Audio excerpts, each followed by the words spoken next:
This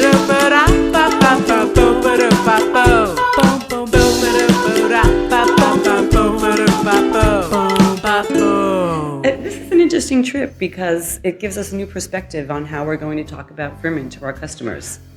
Totally. Over the course of the week, the thing that keeps coming to mind for me is how do we present this to folks who have absolutely no frame of reference, and that's an interesting piece. It's like, where do they fit in the overall scheme of things? For me, it's been interesting because there's this range, and we've tasted ones that have a little bit more oak influence, and we have had discussions with those winemakers about how that would work for us in our market, because we tend to go for these really bright, fresh, lively styles. So we're looking for the Chenin Blanc style or the Gruner Veltliner style, or in some case there was even some Austrian Riesling styles, but we're looking for these very elevated, lifted styles, which we've found, and those seem to be the ones that are probably the ones that we would bring back home with us, I think. I think that what's exciting is when you reflect back on the success of grape varieties like Gruner Veltliner in the major metropolitan markets around the country, and how well established that is now, and how far behind that place Furmint is now, and how much potential there is for it given its similarities to all of those other. And I don't mean to imply that it's the same as those at all. It's still unique. It's its own animal.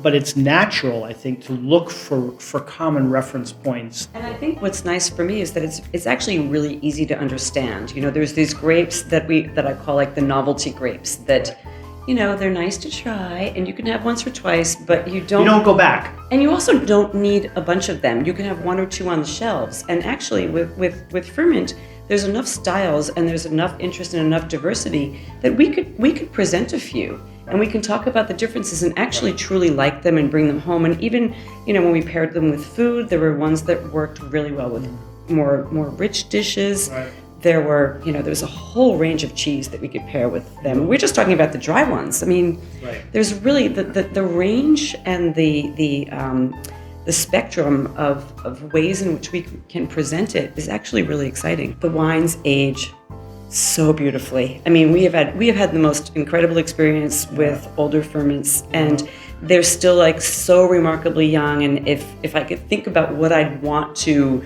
change and do is put these older wines on the shelves and say, you need to try this. It also is an area where Furmint as a grape variety to me resembles Loire Valley Chenin Blanc perhaps the most, because you get the bruised pear and bruised apple that could be described as slightly oxidative, but in a really positive sense. And even the wines that in the range of any given winery could be described as quote unquote entry level, simply because it's their lowest price point. Even those wines at 7, 8, 10 years of age have been, wow. I mean, I can't think of many other grape varieties that at that foundational level of a winery's offering have that kind of aging potential. To a new discovery, an old discovery, and a fantastic wine. Amen.